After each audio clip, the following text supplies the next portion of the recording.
Muy buenos días, amados hermanos, que el Señor les bendiga en esta mañana. Ya estamos en el fin de semana. Espero que muchos estén descansando y preparándose para el servicio de adoración mañana en la iglesia. En esta mañana quisiera comenzar, no sé si lo pueda terminar, un pequeñito estudio acerca de la conversión. O sea, tratando de entender qué es la conversión. En este caso, evidentemente, pues un poquito más concentrada en el hecho de que estamos entendiendo la conversión, en este caso, a la fe cristiana. Pero es aplicable a muchísimos otros pues contextos, ¿verdad? Pero a pesar de que parece ser un tema muy sencillo, muy fácil de entender, a veces encontramos algunas confusiones con relación al significado de lo que es convertirse al Evangelio de Cristo. Generalmente estos errores pues no están bien fundados, son más bien el resultado del desconocimiento de las Escrituras, no porque el tema sea demasiado complejo, sino porque relativamente fácil nos creemos que entendemos algo cuando en realidad no hemos profundizado en las Escrituras. Y lo que quisiéramos en esta mañana es poder explicar un poquito acerca del significado de la conversión, enfocándonos en la palabra del Señor y no tanto en las opiniones teológicas del ser humano, ¿verdad? Que definitivamente pues cuentan y que necesitamos tenerlas en cuenta. Pero si hemos de sostener alguna posición teológica, tenemos que mirar cuál de ellas es la que más honor hacen a las Escrituras, son más fieles al testimonio de las Escrituras. Tenemos que decir que en religión este término de convertirse, el acto de convertirse o el estado de ser convertido, llegar a estar, perdón, convertido, es generalmente un cambio espiritual y moral, atendiendo a un cambio de creencia por convicción. Es decir, la persona se convence de ciertas verdades que está escuchando y se convierte, o sea, se vuelve a la práctica de esas propuestas que está haciendo, en este caso, cualquier religión que sea, ¿verdad? En el contexto de la religioso estamos hablando. En este caso, específicamente, la experiencia asociada con y abarcando una definida y decisiva adopción de esa religión espiritual. En este caso, pues estamos hablando de la religión cristiana. O sea que partiendo de este significado, convertirse entonces sería que nosotros al creer, al aceptar las propuestas del cristianismo,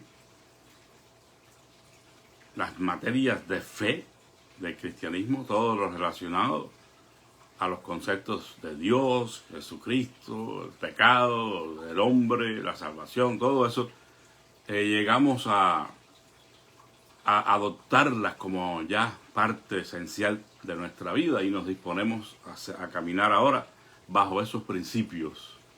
Por lo que la fe puesta en esas creencias deben producir en la persona un cambio espiritual y moral. Y a eso es lo que se le llama conversión. O sea, hay una idea fundamental en la palabra conversión y es cambio. O sea que conversión sin cambio sería imposible. Tiene que haber un cambio. Y esto nosotros lo entendemos en el uso diario, en cosas de la vida natural, ¿verdad? Como, por ejemplo, cuando estamos en la presencia de la transformación de la materia, ¿verdad? Porque la materia no se como dice el concepto materialista, ¿verdad? La materia no se crea ni se destruye, pero se transforma. O sea, la pulpa de madera, por ejemplo, cuando es convertida en papel, hay una conversión allí de una cosa en otra para poder dar lugar a un cambio. O cuando una casa de habitaciones es convertida en un edificio para oficinas. Esos son cambios y son conversiones que no tienen, por supuesto, el elemento espiritual y moral que ocurre en el ser humano al creer en la fe cristiana, en este caso específico. Pero son cambios, conversiones que ocurren. Lo mismo, pues, cuando cambiamos la moneda por otra, ¿verdad? Viajamos a un país, necesitamos convertir la moneda que llevamos en la moneda del país donde vamos para poder comprar. Bueno, el concepto aplicado a la vida espiritual, a la vida del ser humano, al creer en el Evangelio de Cristo, específicamente ya hablando del contexto del Nuevo Testamento, este sustantivo, conversión, solo aparece una sola vez. Y es en el libro de los Hechos, capítulo 15 y versículo 3, donde dice: ellos pues, habiendo sido puestos en camino por la iglesia, pasaron por Fenicia y Samaria, relatando con todo detalle la conversión de los gentiles, y causaban gran gozo a todos los hermanos. Es decir, aquí está Pablo y Bernabé, que habían completado su primer viaje misionero. Y en su camino desde Antioquía hasta Jerusalén, dice que pasaron por Fenicia y Samaria, contando la conversión de los gentiles. Entonces, por esta declaración entendemos que los gentiles habían hecho algo, ¿no? Los gentiles habían escuchado el Evangelio, habían creído el Evangelio y habían dado una respuesta al Evangelio cuando se convierten al Evangelio. Entonces ellos, aplicando ya algunos conceptos bíblicos fundamentales, ¿qué hicieron los gentiles? Los gentiles se habían vuelto al Señor de su camino que llevaban de idolatría, de paganismo. Se vuelven al Señor, es decir, se arrepienten, hacen teshuvá.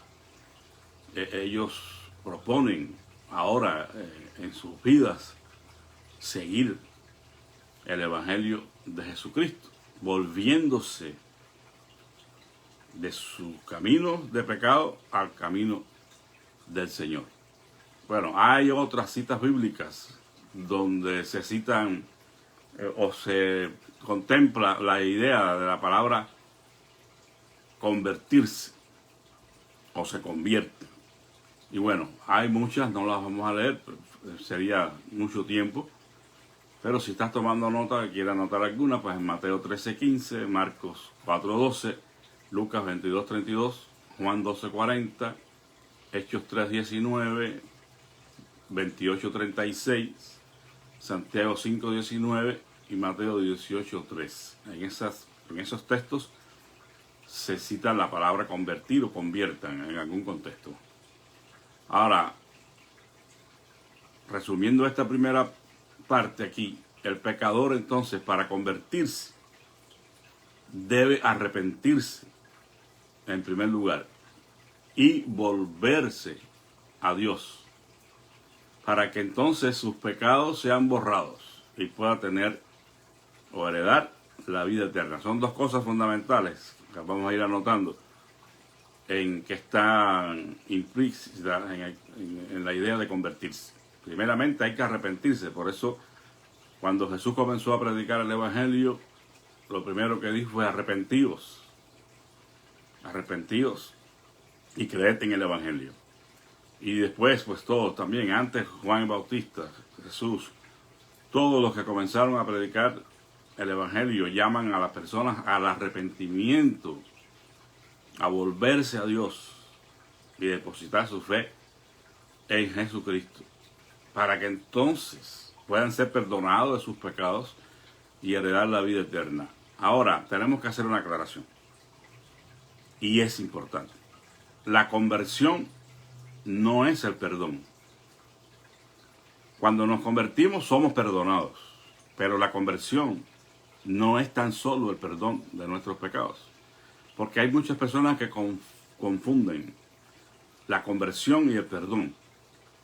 Y este tipo de gente están confiando más en sus sentimientos como evidencia de la salvación. Es la persona típica que dice: yo siento en mi corazón que soy salvo. Y de esta manera, pues confían más en sus sentimientos que en la palabra de Dios. Y aquí hay que tener cuidado, porque no tenemos, o no podemos, o no debemos poner como fundamento de lo que nos ha sucedido nuestros sentimientos. Eso es manejar el asunto un poco, ¿cómo es que se llama? Subjetivamente, o sea, en base a las emociones. La conversión ocurre en el hombre. Eso es lo que ocurre en el hombre. Pero el perdón toma lugar en la mente de Dios, según nos enseña, por ejemplo, aquí un versículo hermoso de las Escrituras que hemos usado muchas veces, en Isaías 55:7. Deje el impío su camino y el hombre inicuo sus pensamientos, y vuélvase a Jehová. Ahí está la conversión. El cual tendrá compasión de él, y a nuestro Dios, el cual será amplio en perdonar. O sea, ahí están estos conceptos, ¿verdad? El volverse a Dios, arrepentirse, y lo que ocurre en la mente de Dios,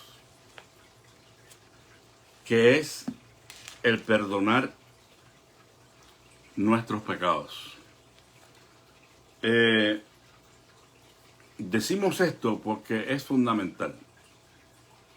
Es fundamental que nosotros creamos que en el acto de la conversión, en el acto de volvernos a Dios, de arrepentirnos, de poner nuestra confianza en Cristo, ahora Dios nos ha perdonado. Pero el énfasis no está en que lo que ha pasado en mí, porque lo que ha pasado en mí es que me he convertido. Pero el resultado de eso es que Dios me ha perdonado. Entonces, en base a la confesión de nuestros pecados, al arrepentimiento genuino, en la mente y corazón de Dios ha ocurrido el perdón. Él nos ha perdonado. O sea, el acto de perdón es un acto divino, es el acto de Dios mismo. No puede depender de cómo yo me siento, sino de creer con todo nuestro corazón de que Él nos ha perdonado cuando nos hemos convertido, cuando nos hemos vuelto a Él. O sea que entonces Dios perdona a aquellos que se convierten, a aquellos que se vuelven a Él. Si esto no sucede, es decir, no nos hemos arrepentido, no nos hemos vuelto al Señor, entonces no podemos hablar de conversión. Uno podría sentirse salvo, por ejemplo, manejando el asunto subjetivamente. Yo me puedo sentir salvo, yo me puedo sentir un astronauta, puedo sentirme un león, pero lo que yo me sienta, lo que yo soy es una distancia a veces enorme, ¿verdad? Por eso uno pudiera sentirse salvo, pero hasta que Dios no le perdone, aún está perdido. además de esto, está en sus pecados, según la Biblia, muerto en sus delitos y pecados, sin vida espiritual y sin una esperanza válida de heredar la vida eterna. Entonces no podemos manejar el asunto subjetivamente, emocionalmente, sino en base a las verdades bíblicas que nos llaman a la fe y al arrepentimiento. Y si genuinamente nos hemos vuelto a Dios y nos hemos arrepentido y estamos confiando en Jesucristo como nuestro Señor y Salvador, entonces Dios nos perdona. Ahora, la conversión, como dije en este punto, no es el perdón por sí sola. El pecador debe ser activo en este asunto de la conversión, porque hay algunas ideas teológicas que proponen de que el pecador nada hace, que el pecador está muerto en sus delitos y pecados, incapaz de responder a la gracia de Dios. Entonces Dios necesita regenerarlo, necesita darle vida y después salvarlo, pero en base a la elección de Dios. Bueno, respetamos los puntos de vista, pero nosotros creemos que el pecador, aun cuando está muerto en sus delitos y pecados, no es completamente pasivo en el proceso de la conversión.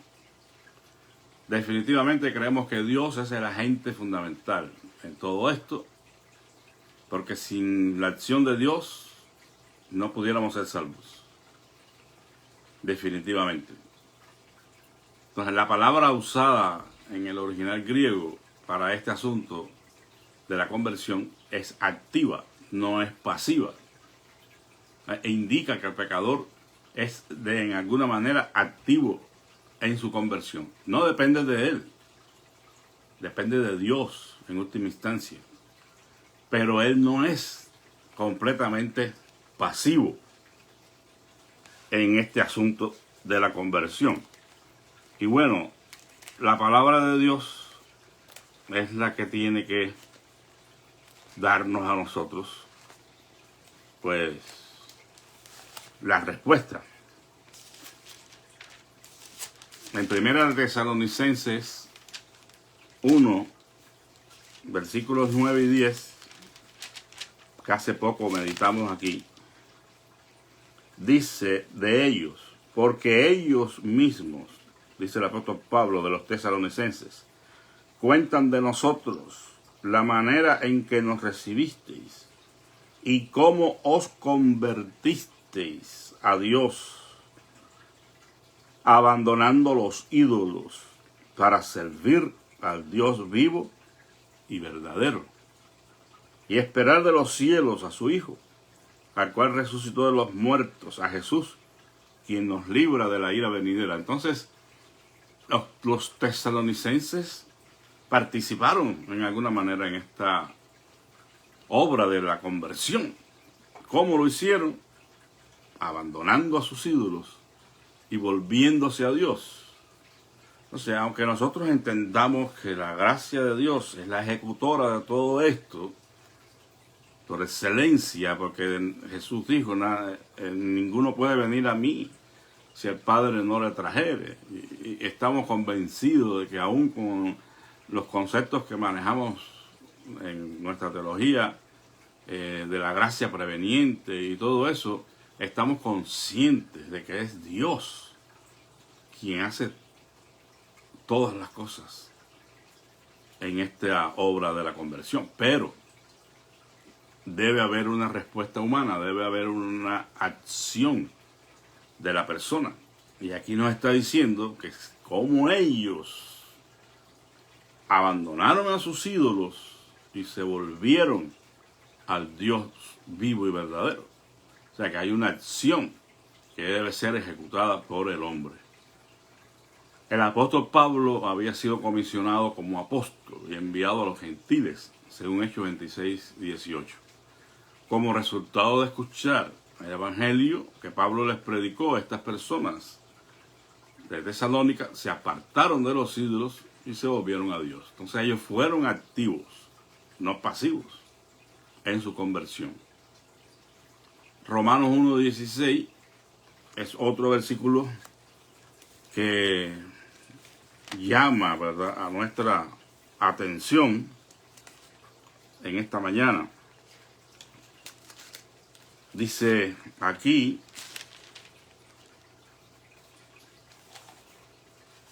Romanos 1:16,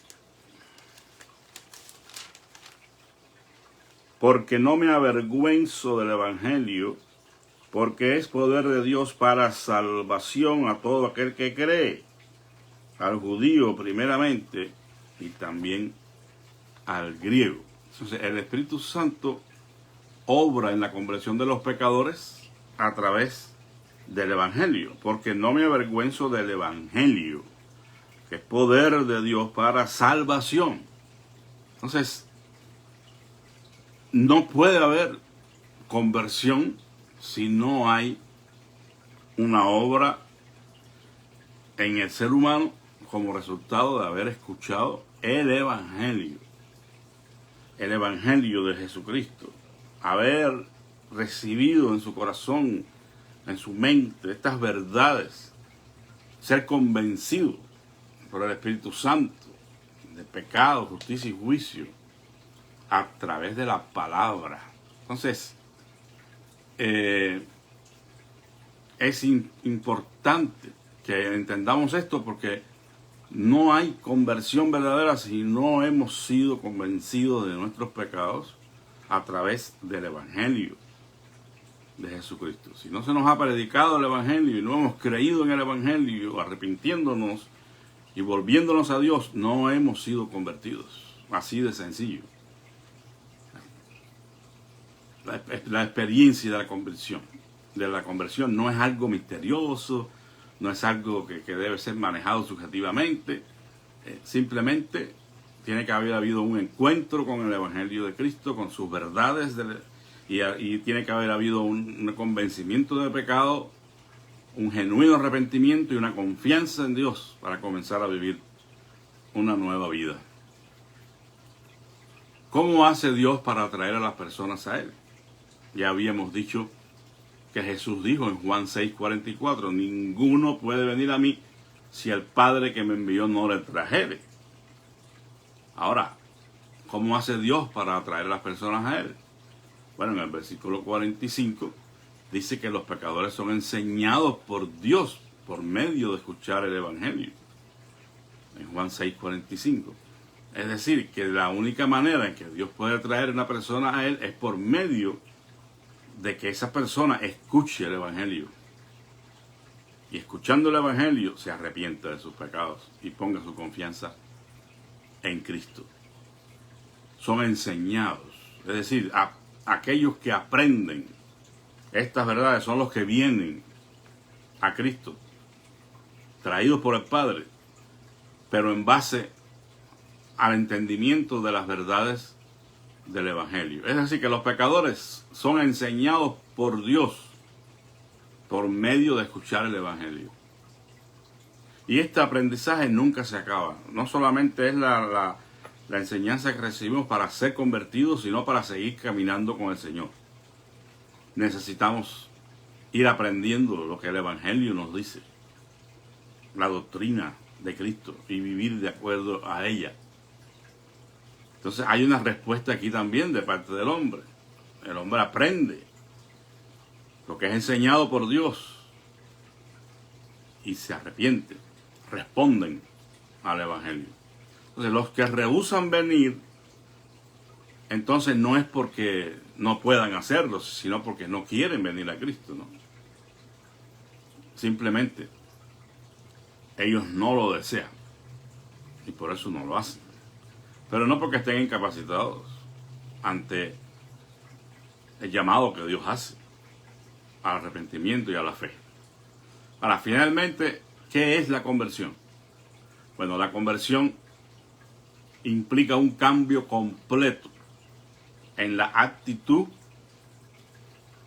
la vida y la relación de la persona. Todo en su vida que lo ha mantenido separado de Dios a causa del pecado, eso debe ser cambiado. O sea, por eso es que lo primero que sucede es que en nuestra mente entendemos que hemos pecado, que hemos ofendido a Dios, que estamos irremisiblemente perdidos y que sin Cristo no podemos alcanzar la salvación y el perdón. Entonces, todo aquello que nos ha mantenido separados de Dios hasta ese día, eso tiene que ser cambiado. Ahora, esas cosas no cambian de un día para otro. Sí hay un cambio inmediato.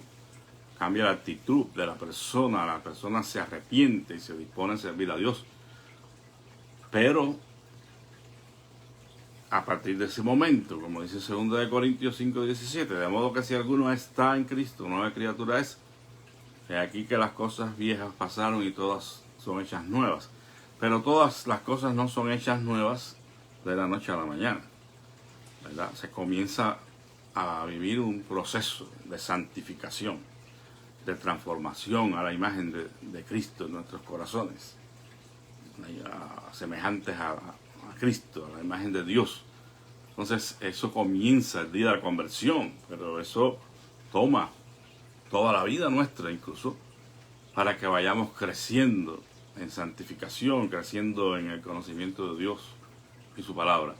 Pero en la conversión tiene que haber un cambio de todo aquello que antes abrazábamos, amábamos por encima de todas las cosas. Ahora tienen que ser puestas en otro lugar.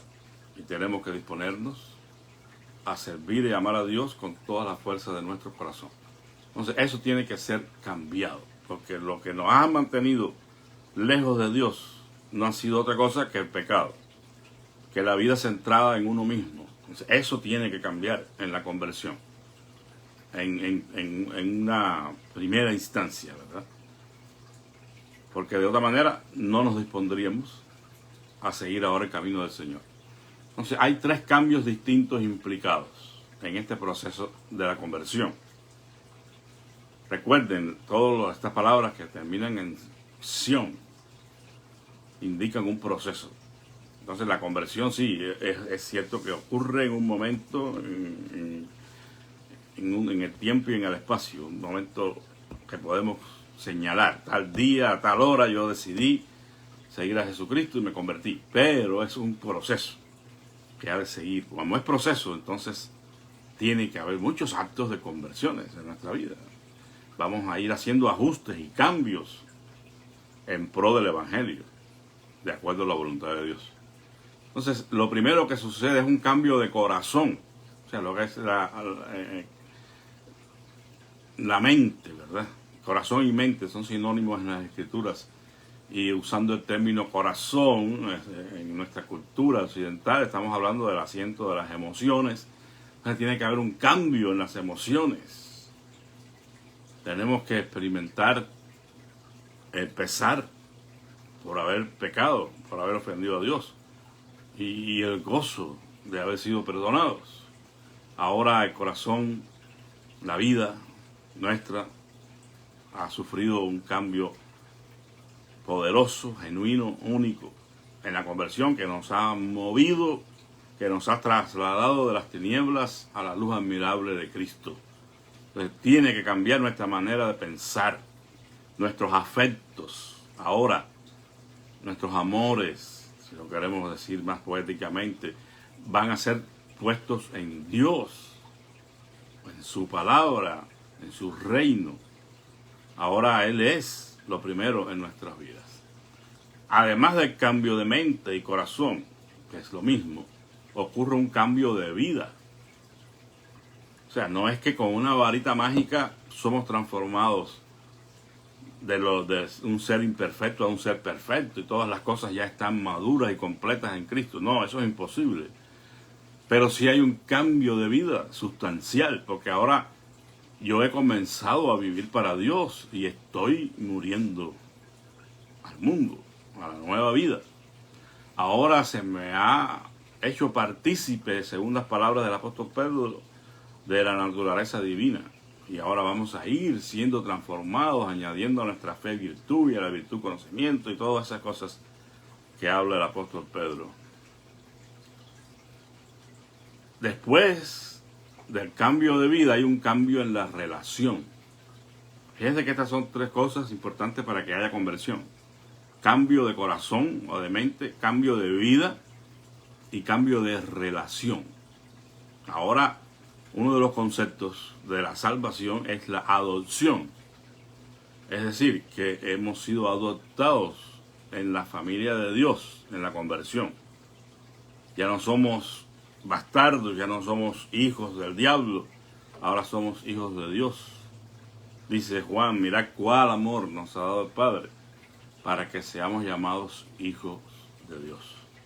El corazón del pecador es el taller de todos los pensamientos y hechos malos que se originan en el hombre. Y eso Jesús lo dijo, que del corazón salen todas estas cosas, ¿verdad? Adulterio, fornicación, los malos deseos, todas esas cosas perversas, dice, que salen del corazón del hombre. Entonces, por eso es que el corazón, la mente, tiene que ser cambiado. Hay muchos versículos, hermanos, pero no puedo detenerme a leer todos los versículos. Pero en realidad lo que Dios hace es cambiar esa mente y corazón. Por eso dice que ninguna diferencia hizo entre judíos y gentiles, purificando por la fe sus corazones, cambiando sus mentalidades, para que entonces pudieran cambiar sus estilos de vida. Entonces, en la conversión, eso es lo primero que cambia. La fe, dice la Escritura, que viene por el oír de la palabra de Dios y produce ese cambio de inclinaciones o motivaciones. Un cambio que destruye el amor al pecado y establece el amor a Dios en nuestros corazones. Pero a pesar de que esto es fundamental, un cambio de corazón por sí solo no es el todo de la conversión. Además de ese cambio sustancial del corazón, la vida del pecador había estado apartada de Dios, ¿no? Es extraño, dice, por las malas obras, en Colosenses 1:21. Es algo desconocido en el sentido de que no puede ser aceptado por Dios si no hay un cambio que produzca ahora las buenas obras, las cuales Dios preparó, dice, de antemano para que anduviésemos en ellas. Por eso es que la vida tiene que ser cambiada ahora, orientada hacia la obediencia a Dios, que ha sido operado anteriormente por la tristeza, ¿verdad? Que según Dios, que nos lleva al arrepentimiento. Entonces, arrepentimiento no reforma, es un arrepentimiento, es un cambio de la mente para que cambie la vida. Es la palabra griega metanoia, un cambio en la mentalidad, un cambio en la manera de pensar que nos lleva a cambiar la manera de vivir, es decir, la conducta. Sin embargo, todavía esto no es el todo de la conversión. ¿Por qué? Porque ya dijimos que tiene que haber además un cambio en la relación. Y estas verdades, aunque ocurren todas en el mismo momento, tienen que ser entendidas por separado para que podamos de alguna manera asimilarlas mejor y entender lo que ha sucedido en nuestras vidas. Cuando éramos pecadores, que no nos habíamos arrepentido, éramos hijos del diablo, estábamos muertos de nuestros delitos y pecados, según Efesios 2:1, y estábamos sin Cristo, Efesios 2:12, estábamos ajenos a la vida de Dios, a la ciudadanía de Israel. Todo eso era algo que nos era desconocido. Pero entonces, cuando nos convertimos, la relación que había entre Satanás y nosotros cambia. La relación que había entre el mundo y nosotros cambia. Ahora tenemos que entender que hemos sido adoptados como hijos de Dios en su familia. Hemos nacido de Dios, hemos nacido de nuevo y hemos sido trasladados de las tinieblas a la luz, admirable de Jesucristo. Entonces, ¿qué es lo que ocurre aquí en este cambio? Bueno, cuando hemos obedecido todo lo que Dios nos ha ordenado para nuestra salvación, ese arrepentimiento para con Dios, la fe en el Señor Jesucristo, una fe activa, una fe que obedece lo que Dios ha dicho, entonces somos hijos de Dios. Miren lo que dice Gálatas. Gálatas 3, 26 y 27. Pues todos sois hijos de Dios mediante la fe en Cristo Jesús. Porque todos los que habéis sido bautizados en Cristo, os habéis revestido de Cristo. Pero de esto estuviéramos hablando un buen rato. Pero, amados hermanos, tenemos que entender que la fe lleva más que una confesión que podamos hacer. La fe que salva no es solamente una confesión de que yo creo en Jesucristo y me arrepiento.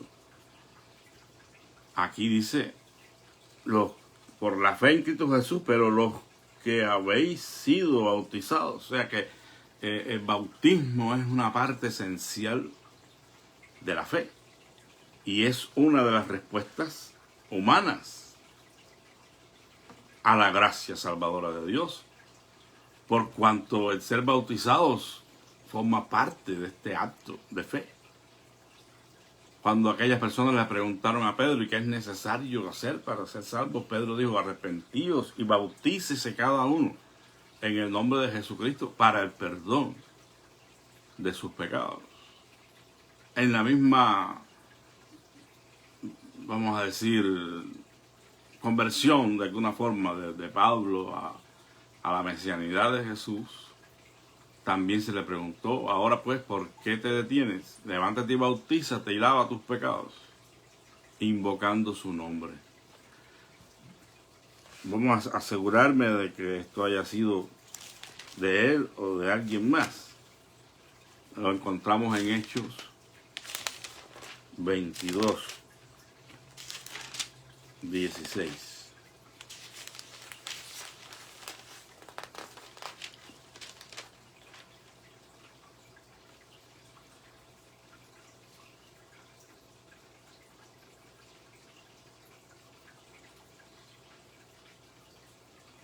Perdón.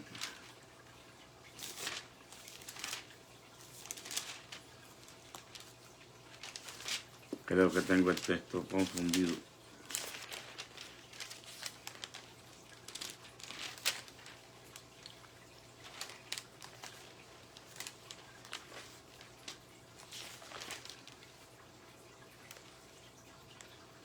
No, dice, cuando Pablo está relatando su conversión. Vamos a leer desde el 13, desde el 12 para que podamos entender. Entonces, uno llamado Ananías, varón piadoso según la ley, que tenía buen testimonio de todos los judíos que allí habitaban, vino hasta donde yo estaba, está hablando Pablo, contando su testimonio. Y acercándose me dijo, hermano Saulo, recobra la vista. Y yo en aquel mismo momento recobré la vista y lo miré.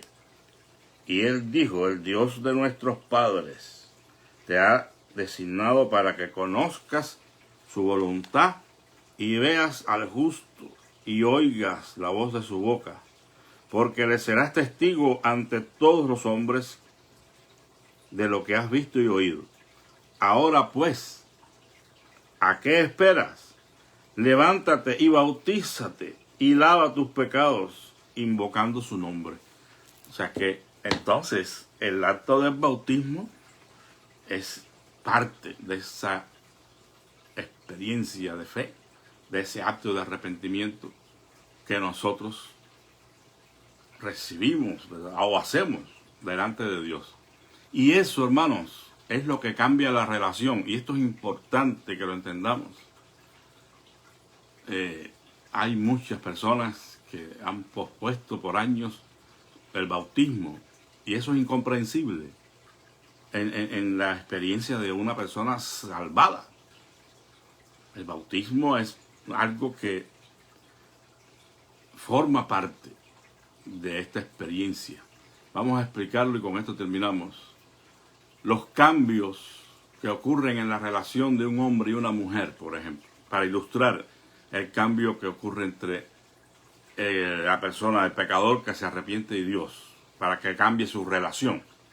Bueno, un hombre y una mujer están enamorados, se enamoran, se encuentran y comienzan a tener citas.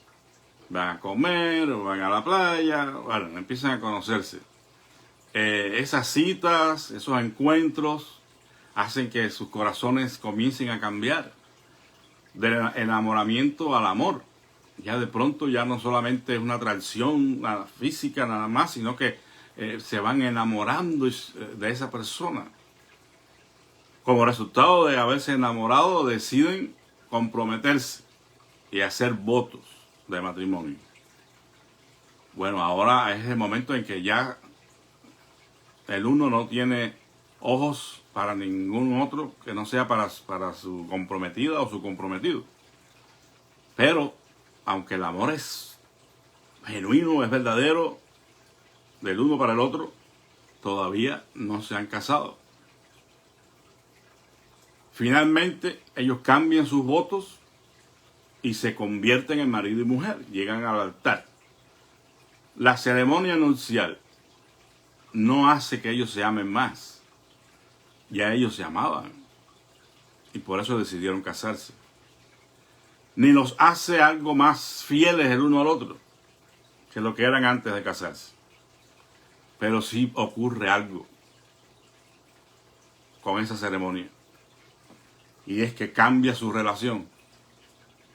Antes de la ceremonia no estaban casados, y aunque el amor era genuino y todo, no eran marido y mujer.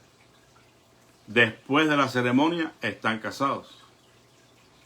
Entonces cambió la relación, porque ahora son casados, marido y mujer. Ahora yo pregunto, ¿puede nuestra relación con Dios cambiar de hijos de Satanás a hijos de Dios sin que hayamos obedecido todo lo que Dios ha ordenado para nuestra salvación? Sería absurdo pensar que sí. Porque sí hay condiciones de parte de Dios. No es solamente decir yo creo y yo me arrepiento y recibo a Cristo. No. Tienen que existir todas estas cosas que hemos mencionado. Entonces la conversión es entonces un cambio de vida de una persona, la cual se vuelve de pecado a Dios. Antes de la conversión, la persona era un hijo del diablo, por más que nos duela decirlo. Pero después de la conversión es un hijo de Dios. Ahora, el proceso de la conversión implica un cambio de corazón, como ya dijimos, un cambio de vida y un cambio en la relación. Sin todos estos cambios, entonces uno no se ha convertido completamente. Completamente no se ha vuelto a Dios. Y deberíamos preguntarnos con toda honestidad si hemos sido convertidos completamente, genuinamente. ¿Hemos obedecido a Dios completamente en todos estos asuntos? Bueno, es relativamente fácil saber cuando lo hemos hecho o no, pero no en base a los sentimientos, no manejándolo subjetivamente, sino de acuerdo a lo que Dios nos dice en su palabra que debemos hacer, en base a lo que estamos recibiendo, porque tampoco es llenar requisitos, porque podemos cumplir con muchas de estas cosas religiosamente, mecánicamente, pero sin el cambio genuino en el corazón y en la mente, que es lo esencial, pero no es lo único. Es como que la pareja ahora diga, mira, ya estamos enamorados, estamos completamente seguros de lo que sentimos el uno por otro, vamos a juntarnos. No tenemos por qué casarnos. Bueno, a lo mejor funciona esa relación en el sentido de que van a estar juntos, ¿no? Pero a los ojos de la ley, de la sociedad, no son casados. La relación no ha cambiado, siguen siendo dos personas que se aman, pero no son un matrimonio.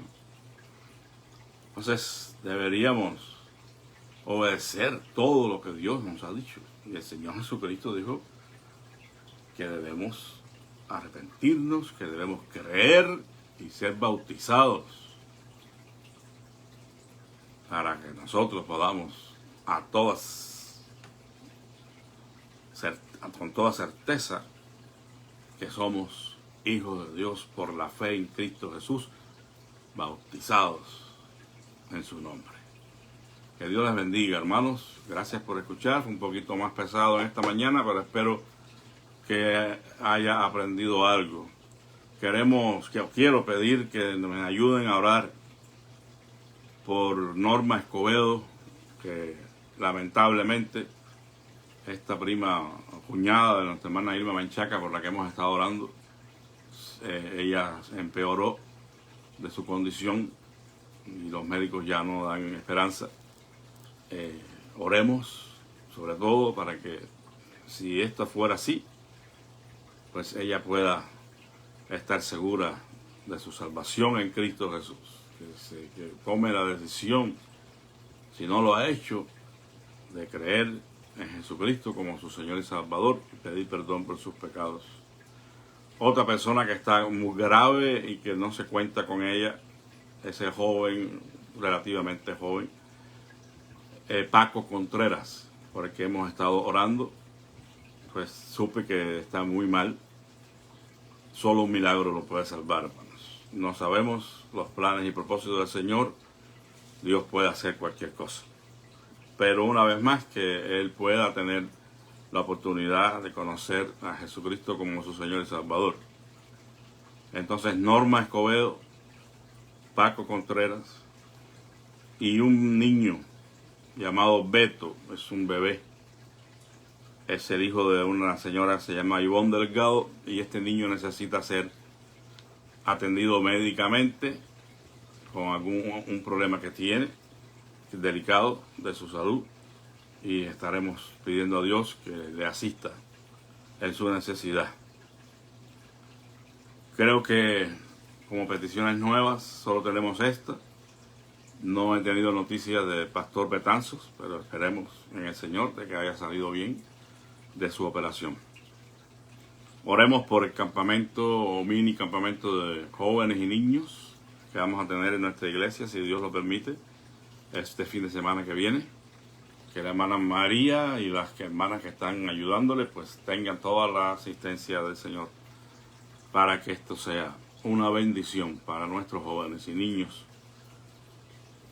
Oremos por esto, hermanos, porque queremos que ellos puedan aprender a buscar a Dios de todo corazón, como es el título de este campamento.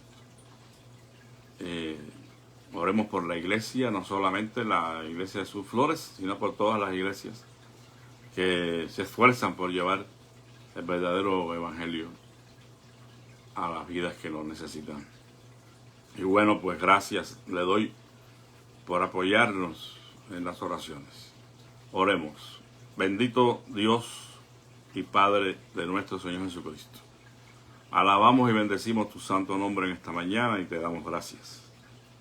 Gracias, Padre, por habernos rescatado de las tinieblas y habernos trasladado a la luz admirable de Jesucristo.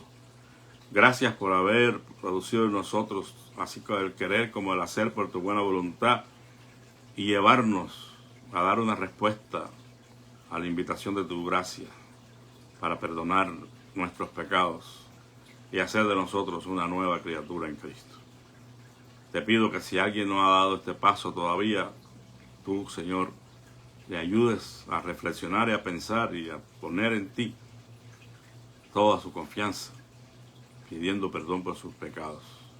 Si tal fuera el caso, Señor, de Norma Escobedo o de Paco Contreras, para quienes estamos orando por motivos de salud, pedimos que ellos puedan conocerte, Señor.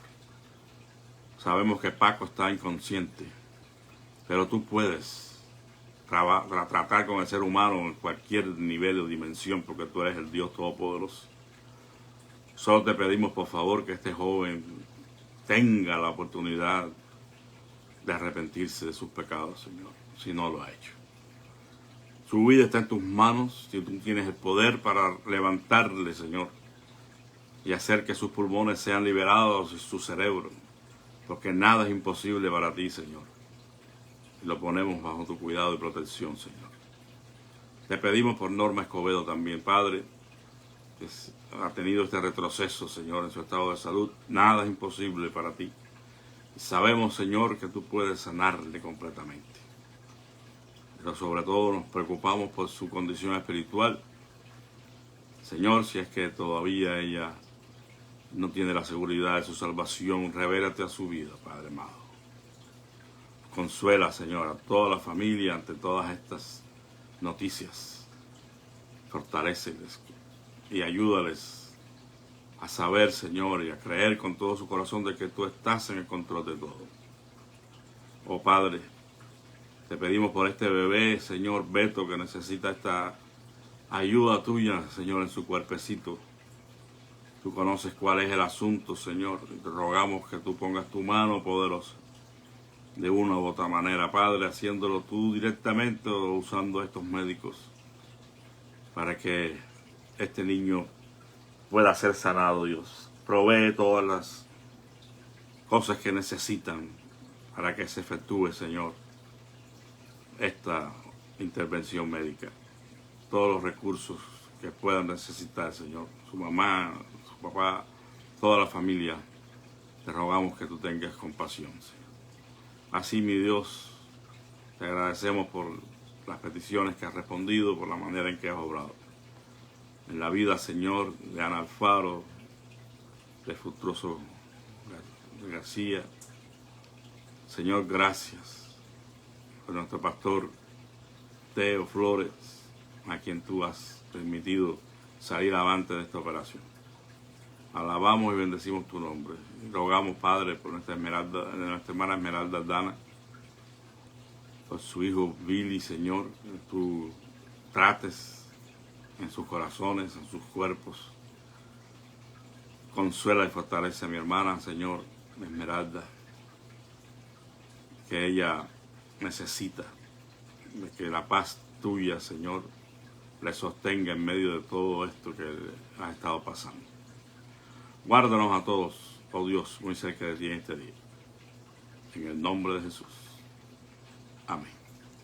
Que Dios me los bendiga, hermanos. La paz de nuestro Señor Jesucristo sea con todos. Amén.